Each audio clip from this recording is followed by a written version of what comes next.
क्या करते हैं? अरे बहुत मुश्किल है, क्या क्या करते हैं हम बता नहीं सकते। हमने कईयों को देखा है। हम तो एक सज्जन को देखें, वो जाते हैं और गर्भालय के पास जाते हैं और फिर ऐसा करते हैं। ये कौन सी विधि? भगवान को क्या जगाना है?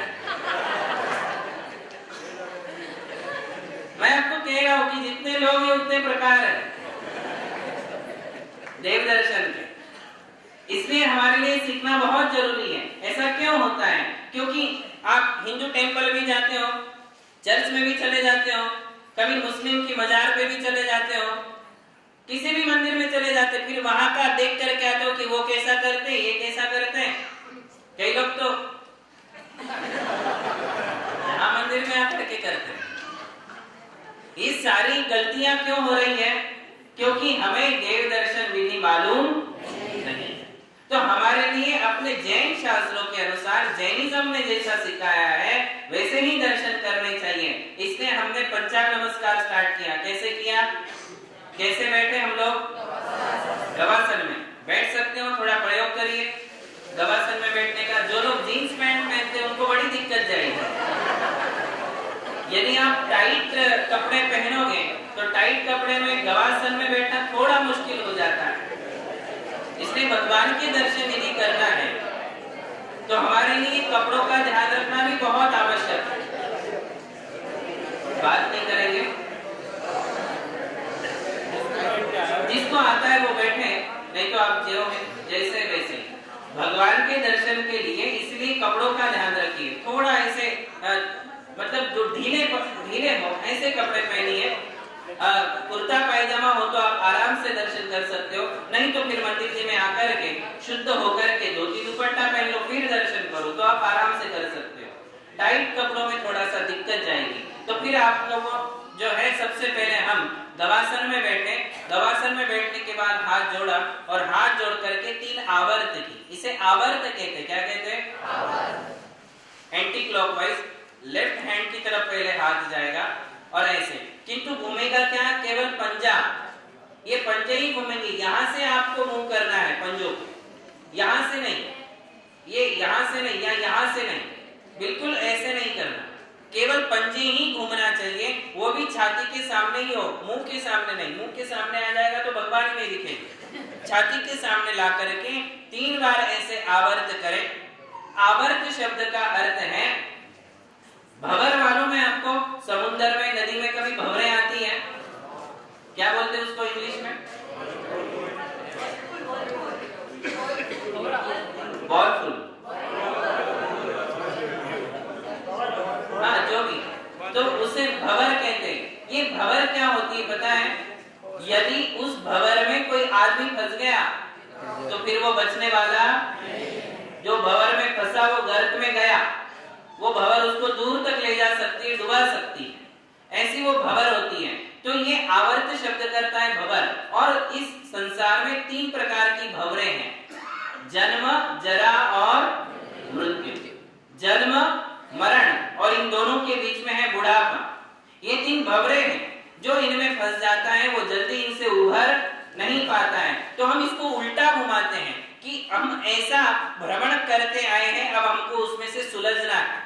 उलझे हुए हैं, ऐसा उलझे तो अभी हमको सुलझना है। इस जन्म, जरा और मृत्यु के चक्र से हमें छुटकारा पाना है। इसलिए इसको उल्टा 3 बार हमने घुमाया। इसे आवर्त कहते हैं। आवर्त। आगे बात समझ में? कितनी बार करोगे? 3 बार। सबसे पहले आप गवासन में बैठ गए और बैठने के बाद घुटने दोनों टिके हुए हैं जमीन को और हाथ जुड़े हुए। 3 आवर्त आपने की। 3 आवर्त के बाद करना है शिरोनति।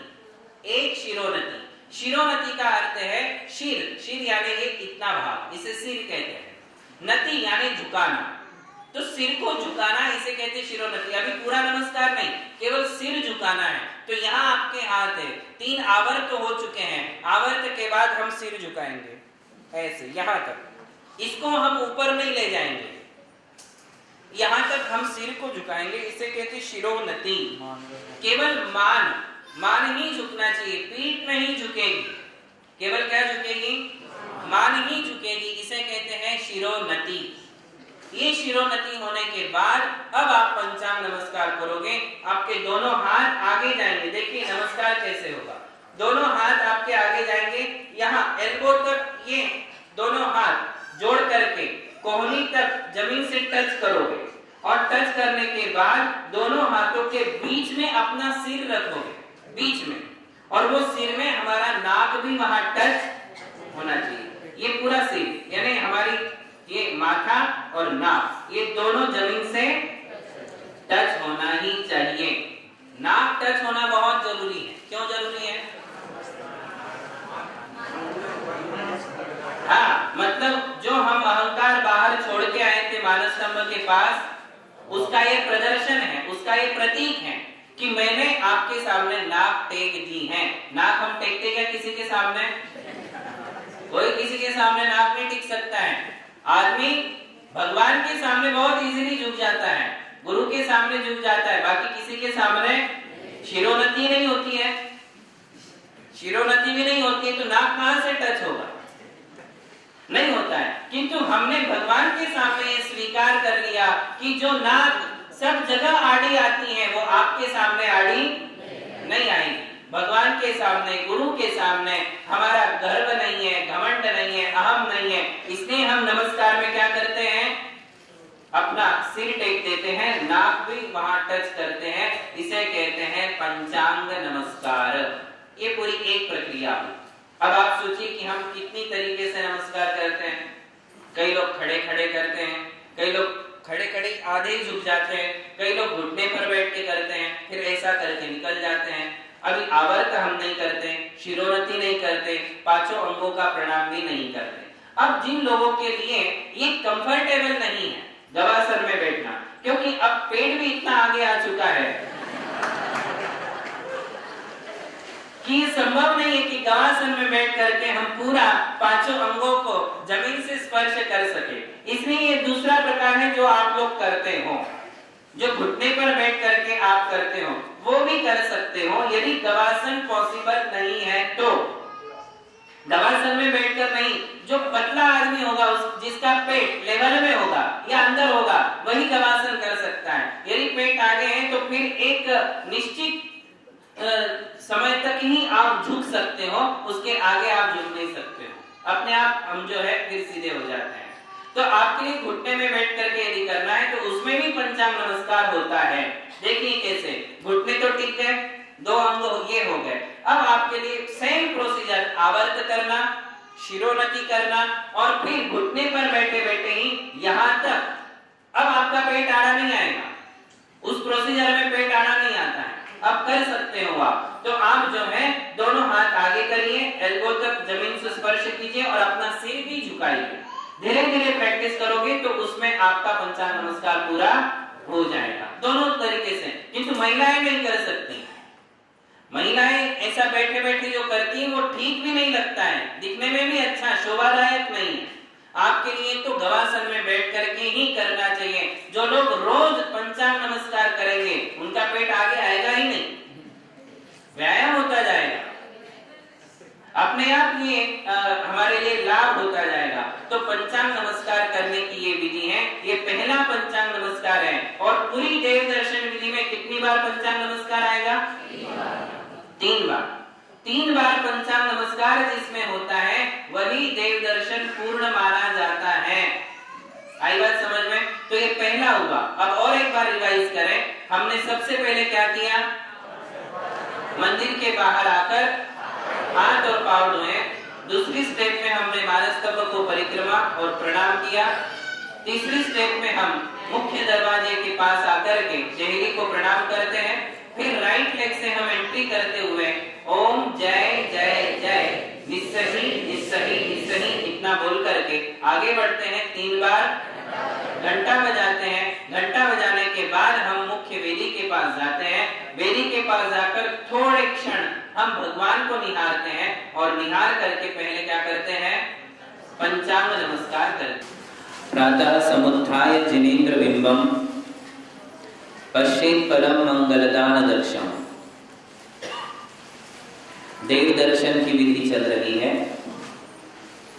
कहते हैं कि प्रातः समुत्थाय जिनेंद्र बिंबम, सुबह सुबह उठ करके जिनेंद्र भगवान का दर्शन करना चाहिए।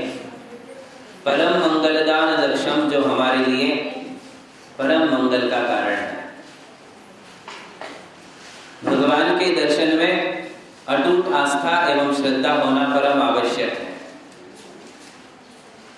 जब एक भक्त भगवान का दर्शन करता है तो कहते हैं, दृष्ट्वा भवन्त मनिमेष विलोकनीयम नान्यत्र दोषमुपयाति जनस्य चक्षु पीत्वा पयः शशिकर द्युतिदुग्ध सिंधो क्षारम जलम जलनिधे रसितुम क इच्छे।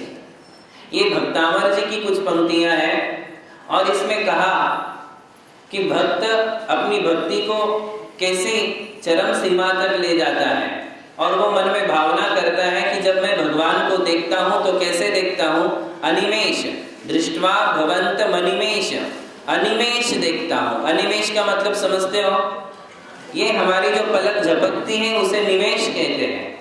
और वो कहते हैं कि अनिमेष, भगवान का दर्शन करते समय वो पलकें जो झपकती है वो भी अपने आप में उसको बाधा समझता है कि मेरे और भगवान के बीच में ये पलक भी नहीं आनी चाहिए। मतलब उसको भगवान के साथ इतनी तन्मयता आ जाती है, भगवान के दर्शन में इतनी एकाग्रता आ जाती है कि अब उसको अपनी ही पलक भगवान और उसके बीच में बाधा महसूस होने लग जाती है कि ये पलक भी नहीं चाहिए, भगवान को मैं अनिमेष दृष्टि से देखता रहूं, अपलक दृष्टि से देखता रहूं। क्यों? क्योंकि कहते हैं कि भगवान ये एक अमृत के समान है और ये सारा संसार खारे पानी के समान है। जो संतुष्टि हमारे लिए घर में, मकान में, दुकान में, परिवार के साथ, मित्रों के साथ नहीं मिल सकती है। जहां भी जाओगे वहां असंतुष्ट रहोगे, आकुलता बनी रहेगी, कहीं भी हमारे लिए संतुष्टि नहीं मिलती है, क्योंकि संसार खारा सागर है। पित्वा पयः शशिकर द्युतिदुग्ध सिंधो क्षारम जलम जलनिधे रसितुम क इच्छे। बोले जो दूध पी लेता है, मीठा पानी पी लेता है, फिर उसके समुद्र का पानी खारा लगता है, उस पानी को कौन पिएगा? जब हमारे सामने मीठा पानी रखा हो तो समुद्र का पानी कौन पिएगा? बस इसी प्रकार से जब मेरे सामने भगवान है, भीतराग भगवान की छवि मेरे सामने है, तब उन्हें छोड़ करके मैं और किसे देखूं? मतलब भगवान के दर्शन में इतनी एकाग्रता है, ये भावना है कि अब जब तक मैं मंदिर में हूं तब तक मैं और भगवान, इसके अलावा मेरे साथ और कोई भी नहीं है। इतनी एकाग्रता भगवान के दर्शन में आनी चाहिए। यदि ये एकाग्रता नहीं आ रही है तो इसका मतलब है कि अभी हम देव दर्शन ठीक तरह से नहीं कर रहे हैं। हमारा ध्यान सबकी ओर जाता है, दूसरे लोग दर्शन करते हैं, दूसरे लोग पूजा करते हैं, दूसरे लोग आकर के भगवान की आराधना करते हैं। यदि इसकी तरफ हमारा ध्यान है तो इसका मतलब अभी हम भगवान के दर्शन नहीं कर रहे हैं। और यदि आप भगवान के दर्शन कर रहे हो तो आपको इस बात का पता भी नहीं चलेगा कि मंदिर में कितने लोग आकर के चले गए। क्या ऐसी एकाग्रता हमारे लिए भगवान के दर्शन में आती है? नहीं आती है। हमारे लिए सब कुछ दिखता है, भगवान ही नजर नहीं आते। किंतु एक सच्चे भक्त को भगवान के अलावा कोई भी नजर नहीं आता है। यही वास्तव में दर्शन कहलाते हैं कि दृष्ट्वा भवन्त मनिमेष। एक बार खड़े हो गए तो ऐसे लगता है कि देखते रहो। जाने के लिए मन नहीं करना चाहिए कि अब मैं मंदिर से वापस जाऊं। हमारा मंदिर जाने के लिए मन नहीं करता है। और भक्त होगा तो क्या होगा?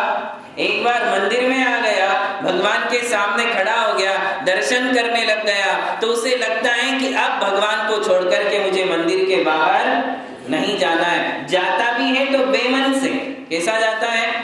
बेमन से वो वापस लौटता है। और कई लोग होते हैं जो बेमन से मंदिर जाते हैं, जाने का मन नहीं है, किंतु घर के 4 लोग उसके लिए फोर्स करते हैं कि चलो ना, जाओ ना, एक बार तो कर ले, एक बार तो दर्शन कर ले, एक बार महाराज श्री के दर्शन तो कर ले।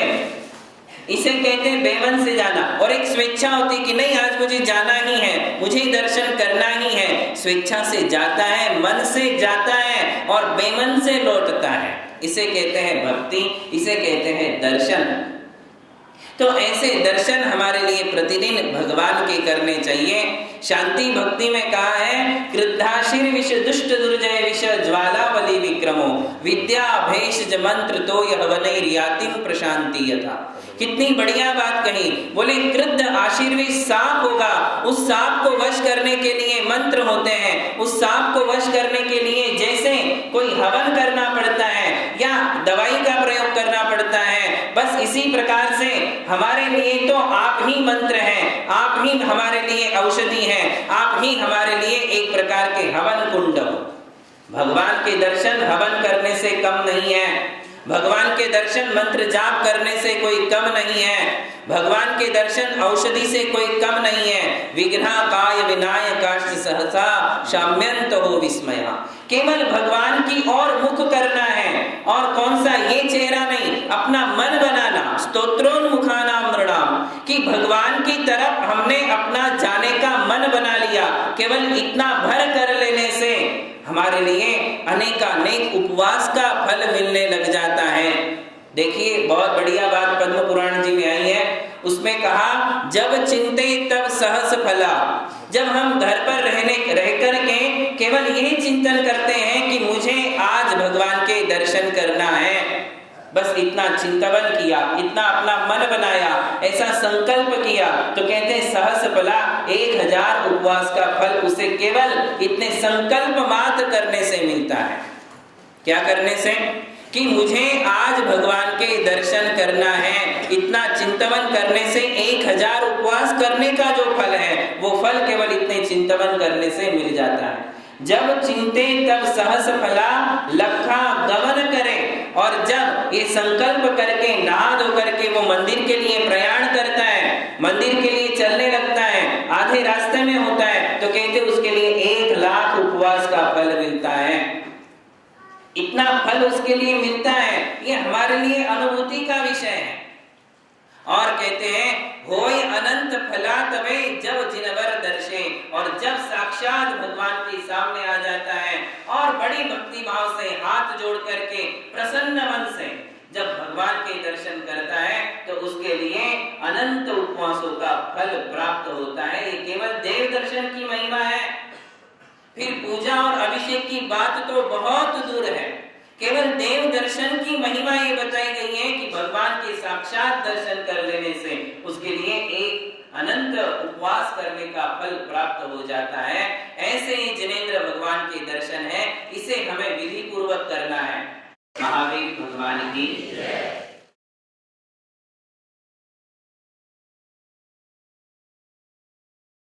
एक बार रिवाइज कर ले कि हमने प्रारंभ में सबसे पहले मंदिर जी के बाहर हाथ पांव धोए, उसके बाद मानस स्तंभ की 3 परिक्रमा दी, मानस स्तंभ को एक प्रणाम किया, उसके पश्चात हम मुख्य दरवाजे के सामने आए, देहली को प्रणाम किया, देहली को प्रणाम करके दाहिने पैर से मंदिर जी में प्रवेश किया। प्रवेश करते समय क्या कहा? ओम जय जय जय निस्सही निस्सही निस्सही। इतना कहने के पश्चात हम आगे बढ़े और हमने 3 बार घंटा वादन किया। कल ऐसा कहने के पश्चात किसी ने हमसे शंका की, महाराज श्री घंटा कितनी जोर से बजाना चाहिए? हमने कहा ये तो कॉमन सेंस है भाई, आप यदि अपने घर से चाय और नाश्ता करके आए हो और उसका जोश पूरा घंटे के ऊपर निकालोगे तो ये तो गलत बात है। आराम से बजाइए जिससे मधुर ध्वनि उत्पन्न हो सके। बड़ी जोर जोर से बजाने में भी कोई फायदा नहीं है, एकदम हल्के से बजाने में भी कोई फायदा नहीं है। बिल्कुल आराम से 3 बार हम घंटा वादन करें जिससे मंदिर जी में मधुर ध्वनि पैदा होती है। तो ऐसे 3 बार घंटा बजा करके हम आगे बढ़े और आगे बढ़कर हमने क्या किया? लेडीज भगवान के लेफ्ट हैंड साइड चली गई और पुरुष थे वो भगवान के दाहिने यानी राइट हैंड साइड में आ गए। आने के पश्चात हमने एक 10 सेकंड 15 सेकंड जितना हम निहार सकते थे, सोच सकते थे, उतना मिनट हमने भगवान के चेहरे को निहारा, उनकी छवि को निहारा, उनकी छवि के दर्शन किए और शांति का अनुभव किया। उसके पश्चात हमने पहले सर्वप्रथम भगवान को पंचांग नमस्कार किया।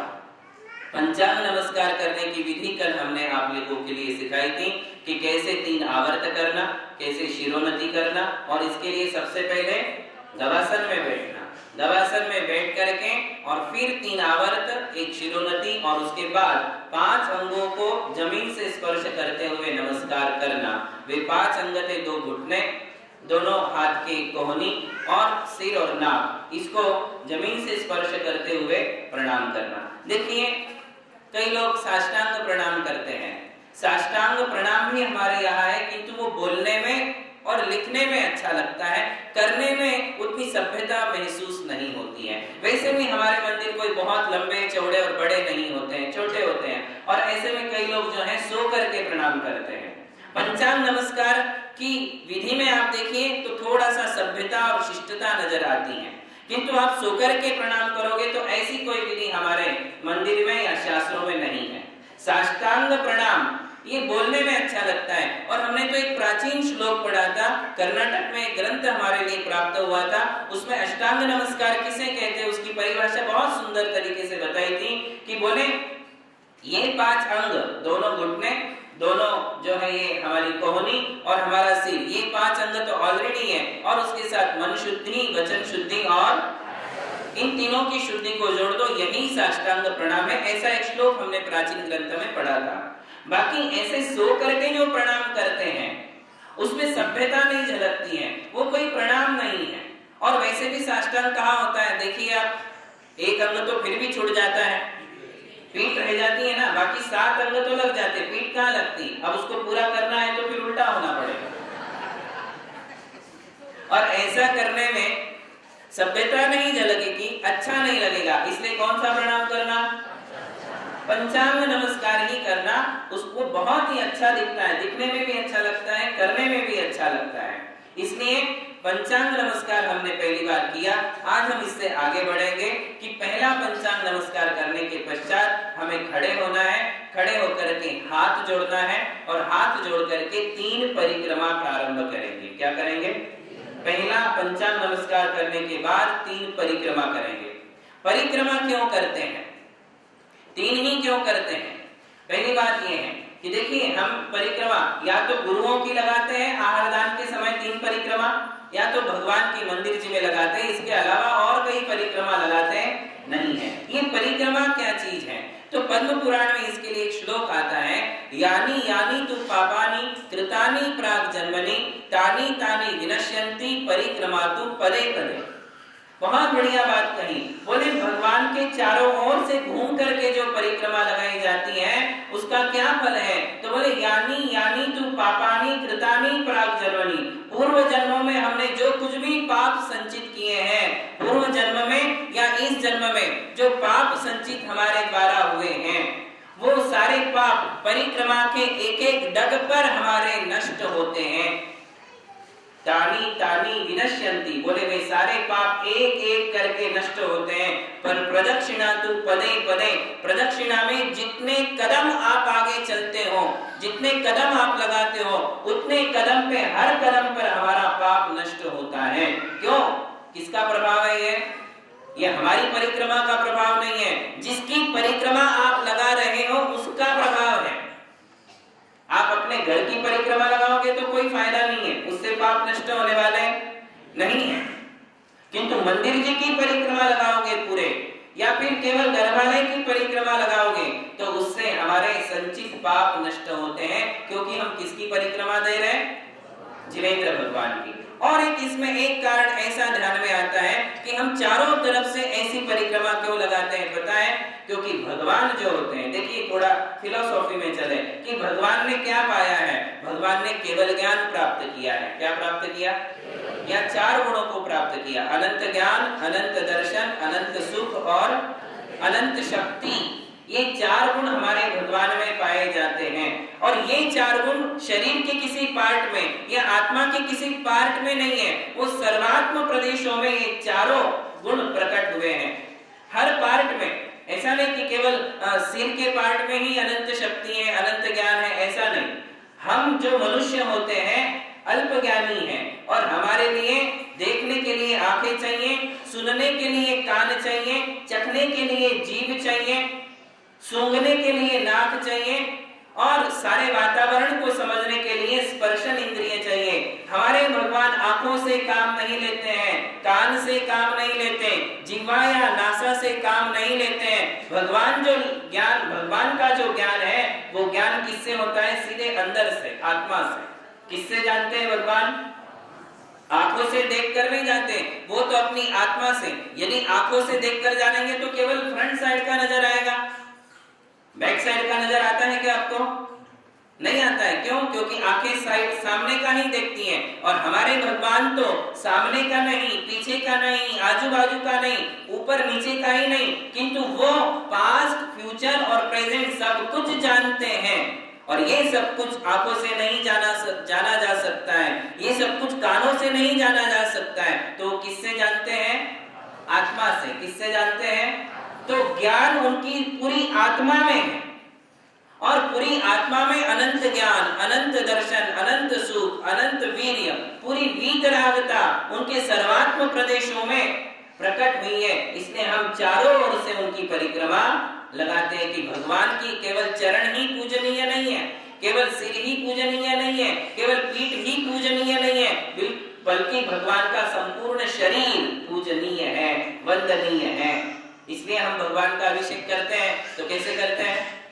केवल चरणों का अभिषेक करते क्या? कैसे करते हैं? मस्तक से करते। पूरे मस्तक से भगवान का अभिषेक होता है, और वो ऊपर से लेकर के पूरे शरीर का अभिषेक जो होता है, प्रतिमा का जो अभिषेक होता है, उसका हम गंधोदक लगाते हैं। क्यों ऐसा? क्योंकि उनका संपूर्ण आत्म प्रदेश, उनका संपूर्ण शरीर हमारे लिए वंदनीय और पूजनीय है। ऐसे इसीलिए हम उनकी चारों ओर से प्रदक्षिणा देते हैं। मुनियों के लिए तो यहाँ तक कहा है कि चारों बाजुओं से 3-3 आवर्त और एक प्रणाम करते हुए चलना चाहिए, शिरोन्नति करके। किंतु सामान्य गृहस्थ है तो कम से कम हाथ जोड़ के हमारे लिए 3 परिक्रमा लगाना है। और इस परिक्रमा में हम क्या करेंगे? जो भी हमारे लिए भक्ति बोलते आती हैं, देव दर्शन की स्तुति। दर्शनम देव देवस्य दर्शनम पापनाशनम दर्शनम स्वर्ग सोपानम दर्शनम मोक्ष साधन। ये संस्कृत की एक स्तुति है जिसमें 8 या 10 पद्य हैं। देव दर्शन के लिए ही ये गाई जाती हैं। यदि ये हमारे लिए नहीं आती तो हिंदी वाली स्तुति हम बोल सकते हैं। प्रभु पतित पावन में अपावन चरण आयो, यो विरद आप निहार स्वामी। ये बहुत ही सरल स्तुति है। बोलते बोलते इसका अर्थ भी हमारे लिए समझ में आ जाता है, और सारे शब्द सरल है, इसलिए हम इसे बहुत इजीली बोल सकते हैं। तो ये हिंदी वाली, या तो कोई संस्कृत की स्तुति पढ़ो या तो कोई हिंदी की स्तुति पढ़ो। देव दर्शन से रिलेटेड स्तुति हमारे लिए परिक्रमा के समय बोलना चाहिए। किंतु कई ऐसे नई जनरेशन के हमारे लोग हैं जो ये दोनों स्तुतियां नहीं जानते, ना उनको संस्कृत की स्तुति आती ना हिंदी की। तो उनके लिए नमोकार मंत्र पर्याप्त है। आप नमोकार मंत्र तो बोल ही सकते हो। तो आप जो है हाथ जोड़ के परिक्रमा के समय नमोकार मंत्र का उच्चारण करते हुए परिक्रमा करते रहे। नमो हरिहंताणम, नमो सिद्धाणम, नमो आयरियाणम, नमो उवध्यायाणम, नमो लोई सव्वसाहुणम। ये बोलते हुए भी आप परिक्रमा कर सकते हो। ऐसा नहीं कि हमारे लिए तो ये सब चीजें आती नहीं, इससे अच्छा है दर्शन ही नहीं करो, ऐसा नहीं है। एटलीस्ट नमोकार मंत्र तो आता ही है, तो नमोकार मंत्र बोलते हुए भी आप दर्शन कर सकते हो। हाँ, प्रयास करिए कि धीरे धीरे मेरे लिए प्रभु पतित पावन वाली स्तुति बोलते आने लग जाए। घर बैठे बैठे कभी कभी आप प्रयास कर सकते हो और आप उस स्तुति को पढ़ सकते हो, याद कर सकते हो, और याद करके परिक्रमा में वो स्तुति आपके लिए बोलना है। 3 परिक्रमा आप लगाएंगे। 3 परिक्रमा लगाने के बाद जब पूर्ण हो जाती है परिक्रमा, तब पुनः अपने अपने स्थान पर आ जाए। लेडीज अपने लेफ्ट हैंड साइड और जेंट्स अपने राइट हैंड साइड भगवान के आकर के खड़े हो जाएंगे। और स्तुति यदि पूरी नहीं हुई है तो पहले स्तुति पूर्ण करेंगे। बुद्ध जांच तु भक्ति भव भव। जब ये स्तुति पूरी हो जाए तो पूरी स्तुति होने के बाद अब हमारे लिए दूसरा पंचांग नमस्कार भगवान के लिए करना चाहिए। पूरी देव दर्शन विधि में कितने पंचांग नमस्कार है? 3 है। अब ये कौन सा आया? दूसरा पंचांग नमस्कार आया। अब आपके लिए भगवान की तरफ तरफ देखकर दूसरा पंचांग नमस्कार, पुनः गवासन में बैठना, पुनः 3 आवर्त करना, पुनः शिरोन्नति करना और 5 अंगों को प्रणाम जमीन से स्पर्श करते हुए प्रणाम करना है। इस प्रकार ये जो है दूसरा पंचांग नमस्कार हमारा हुआ। अब इसके बाद खड़े हो जाए। खड़े होने के बाद आपके लिए घर से लाया हुआ द्रव्य चढ़ाना है। देखो, आप लोग यदि हाथ में द्रव्य लेकर के आओगे तो फिर डिफिकल्टी हो जाएगी। हाथ में यदि द्रव्य लाओगे तो फिर पहले आपको वो चढ़ाना ही पड़ेगा, नहीं तो उसको रखोगे कहाँ, प्रणाम करोगे कैसे? इसलिए घर से जो देव दर्शन के लिए आप द्रव्य लाते हो वो द्रव्य आप हाथ में पकड़ करके ना लाएं। यहाँ शहरों में तो कम होता है ऐसा, किंतु गाँव में मंदिर पास में होता है तो लोग हाथ में ही द्रव्य लेकर के चले जाते हैं। फिर वो देव दर्शन विधि का सीक्वेंस टूट जाता है, पहले द्रव्य चढ़ाना पड़ता है। इसलिए द्रव्य किस में ले जाना चाहिए? एक छोटी सी डिब्बे में ले जाओ, या आजकल वो छोटे पाउच आते हैं जिसमें आप जो है वो द्रव्य लेकर के सकते हो। देव दर्शन के लिए आप मिनिमम कौन कौन से द्रव्य ला सकते हो? तो चावल तो लाते ही हैं, किंतु चावल के साथ एक अच्छा फल भी ला सकते हो। अनार है, मौसम्बी है या आम है, ऐसा कोई भी एक द्रव्य आप ला सकते हो। पूरे 8 द्रव्य तो लाए नहीं जा सकते देव दर्शन के लिए, नहीं ला पाते हैं। 8 द्रव्य कहाँ से लाएंगे? क्योंकि पूजा हम करते नहीं है। इसलिए मिनिमम क्या क्या लाना चाहिए? देखो, आप लोगों के लिए फल चाहिए है, सफलता चाहिए, तो कम से कम एक फल तो भगवान को रोज चढ़ाना ही चाहिए। चावल लाते हो, चावल के साथ बादाम भी ला सकते हो और खारीक ला सकते हो, लौंग उसमें रख सकते हो। ये सब के साथ कम से कम क्या लाना चाहिए?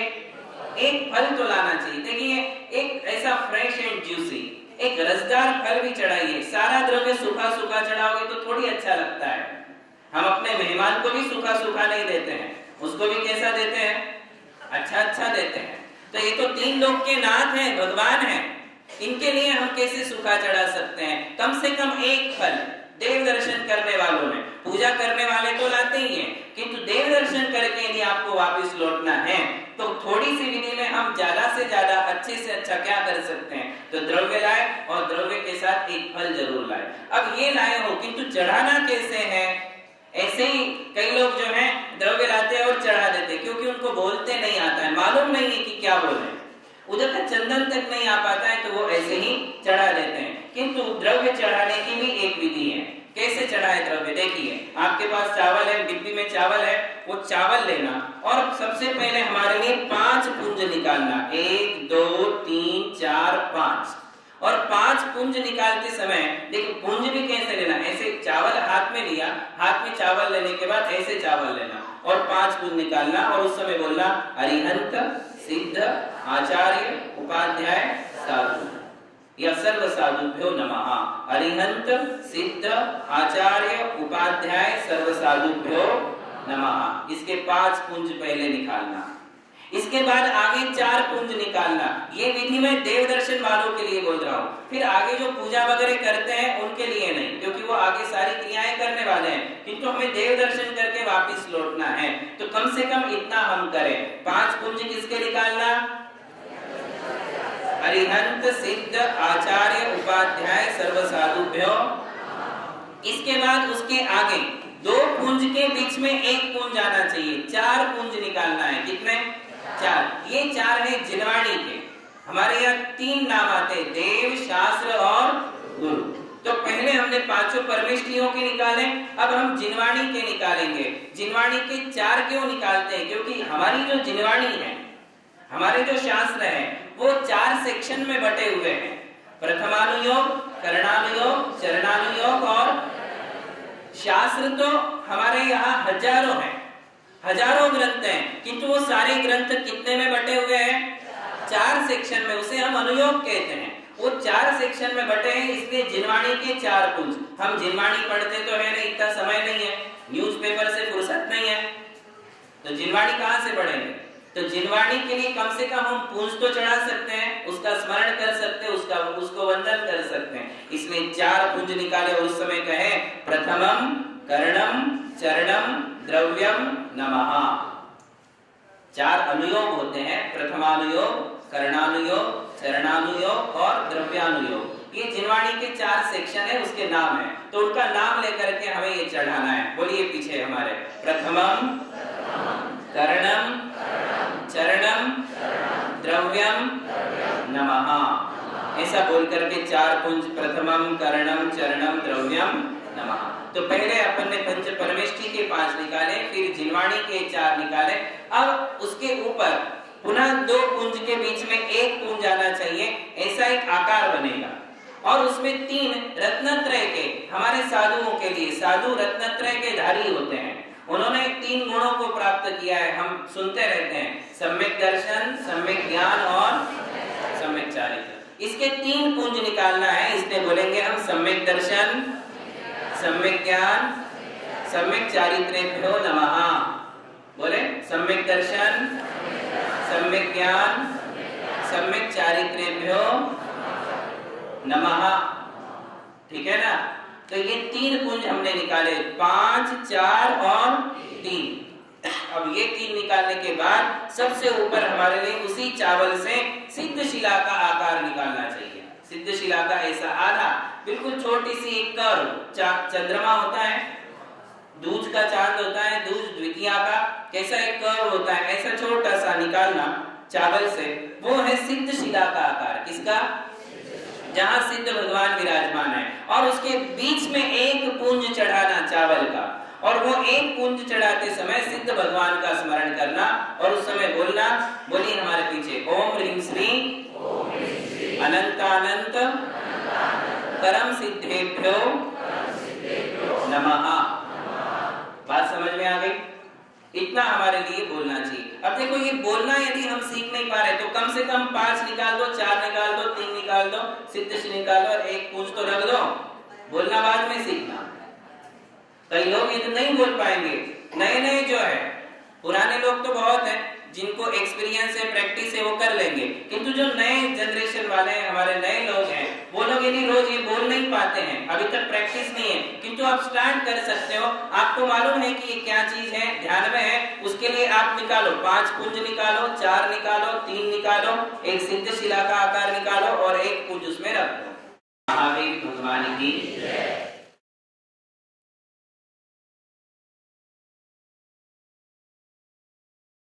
तो पहले 5 पुंज किसके हैं? 5 परमेष्ठी के, दूसरे जिनवाणी के, और तीसरे रत्नत्रय के, ये 3 पुंज, और उसके ऊपर सिद्ध शिला का आकार, और उसके ऊपर 1 पुंज है जो अनंतानंत सिद्धों का स्मरण करते हुए हमने निकाला। अब आपको एक अर्घ्य चढ़ाना है। क्या करना है? एक अर्घ्य। उस अर्घ्य को आपको प्लेट में तैयार करना है। मंदिर जी से आप प्लेट ले सकते हो, घर से भी ला सकते हो। उस प्लेट में आपको जो है चावल रखना है, फिर वो सुपारी बादाम रखना है, और एक अच्छा फल रखना है, अच्छा वाला फल, जो मतलब हरा फल है।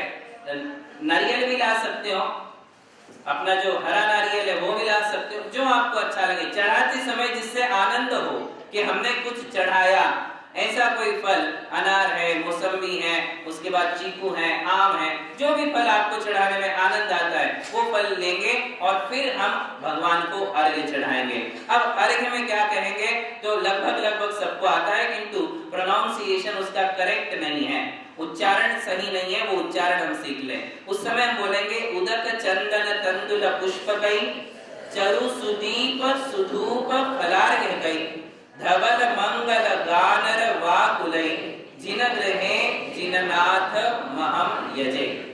ये उसका शुद्ध उच्चारण है। कई लोग जो है गानर वांकुलै बोलते, वांकुलै, गानर वांकुलै, वांकुलै नहीं, वाकुलै। और उसमें भी कैसा है देखिए, आप हमारे पीछे बोलिए, उधर मत देखिए। उदक चंदन तंदुल पुष्पकै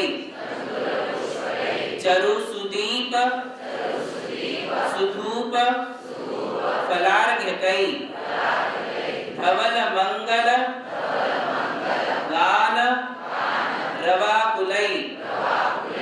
गान अलग है, रवाकुलै अलग है।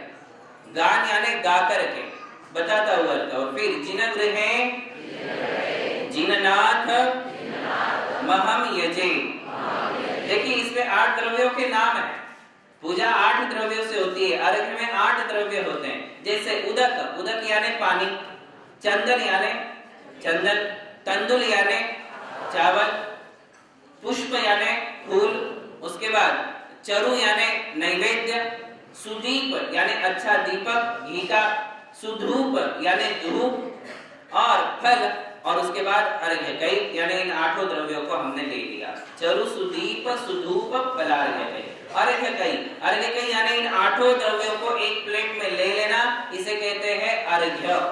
भाई बात समझ में। अब इसे कैसे चढ़ाना? बोले धवल मंगल गान रवा कुलई, बोले अच्छे अच्छे गानों के द्वारा या अच्छे अच्छे अर्घ्य बोलते हुए, कभी पार्श्वनाथ का अर्घ्य बोल दिया, कभी चौबीसी का अर्घ्य बोल दिया, गाकर, गान यानी गाकर, और रवा कुलई, रव यानी आवाज, रव यानी आवाज, आकुलई यानी बहुत अच्छी तरह से गाकर मधुर आवाज में, मधुर ध्वनि में मैं ये जो है जिनगृहे जिनेंद्र भगवान के मंदिर में जिनेंद्र भगवान को अर्घ्य चढ़ाता हूँ, मैं पूजा करता हूँ। ये 2 पंक्तियों का अर्थ है। तो इसमें क्या कहा? 8 द्रव्यों का समुदाय एक अर्घ्य बनाकर मैं भगवान को ये अर्घ्य समर्पित करता हूँ। इसके बाद आपको अर्घ्य बोलना है, जो भी आपको बोलना है, ओम ह्रीं श्रीं पार्श्वनाथ जिनेंद्राय अर्घ्यम निर्वपामिति, या ओम ह्रीं श्रीं वृषभादि वीरांत चतुर्विंशति तीर्थकरेभ्यो अनर्घ्य पद प्राप्तये अर्घ्यम निर्वपामिति, जिन्हें आपको चढ़ाना है। कई आप ये भी बोल सकते हो कि ओम ह्रीं श्रीं पंच परमेष्ठिभ्यो अनर्घ्य पद प्राप्तये अर्घ्यम निर्वपामिति, जिसे आपको चढ़ाना हो, आपकी जिसमें श्रद्धा भक्ति हो, जहां आपके भाव लगते हो उन्हें। कई लोग ओम ह्रीं श्री अरहत सिद्धाचार्योपाध्याय सर्वसाधु जिन धर्म जिनागम जिन चैत्य चैत्यालयभ्यो अनर्घ्य पद प्राप्तये अर्घ्यम निर्वपामिति, बीच का जो है उसे आप चेंज कर सकते हो, जिसे आपको चढ़ाना हो। जैसे मूल नायक पार्श्वनाथ भगवान है, तो आप पार्श्वनाथ भगवान को चढ़ाइए ओम ह्रीं श्री पार्श्वनाथ जिनेंद्राय अनर्घ्य पद प्राप्तये, ये बोलना है, अनर्घ्य पद प्राप्तये अर्घ्यम निर्वपामिति। बोलेंगे आप हमारे पीछे, ओम ह्रीं श्री पार्श्वनाथ जिनेंद्राय अनर्घ्य पद प्राप्तये अर्घ्यम निर्वपामि स्वाहा। ये शुद्ध उच्चारण है, ऐसा हमारे लिए बोलना है। आप पार्श्वनाथ भगवान के स्थान पर और कोई भी नाम ले सकते हो, किंतु अनर्घ्य पद प्राप्तये अर्घ्यम, अर्घ्य शब्द का अर्थ समझ में आया आपको? अर्घ्य किसे कहते हैं? जिसमें ये 8 द्रव्य रखे हैं उसे अर्घ्य। और अर्घ्य शब्द का अर्थ पता है क्या है? अर्घ्य उसे कहते हैं जिस सामग्री को चढ़ा रहे हैं उस सामग्री का कोई मूल्य है। अर्घ्य यानी मूल्यवान वस्तु। एक्चुअली अर्घ्य का अर्थ क्या है? मूल्यवान वस्तु, यानी मेरी जितनी कैपेसिटी है उतनी मूल्यवान वस्तु मैं अर्घ्य के रूप में चढ़ाता हूँ, उसे अर्घ्य कहते हैं। मूल्यवान वस्तु का चढ़ाना अर्घ्य कहलाता है। तो आपके प्लेट में जो 8 द्रव्य है उनका कुछ मूल्य है, कीमत है कि नहीं? अब वो अधिक कीमत वाली चीज चढ़ाना आपके ऊपर निर्भर करता है। आपके प्लेट में आप 25 रुपए का अर्घ्य भी चढ़ा सकते हो, 50 का भी चढ़ा सकते हो। यदि आपकी कैपेसिटी है तो रोज 100 रुपए वाला अर्घ्य भी चढ़ा सकते हो, है कि नहीं? शादियों में आप भोजन देते हो तो जिसकी जितनी कैपेसिटी है, कोई 100 रुपए वाली प्लेट देता है, कोई 200 की देता है, कोई 1000 की प्लेट भी देता है। वहां तो आप भोजन देते हो कि नहीं लोगों को? समझ रहे हो बात? तो वहां तो आप करते हो, किंतु भगवान के स्थान पर जब आते हो और जब अर्घ्य चढ़ाने की बात आती है तो जितना कम चढ़ाया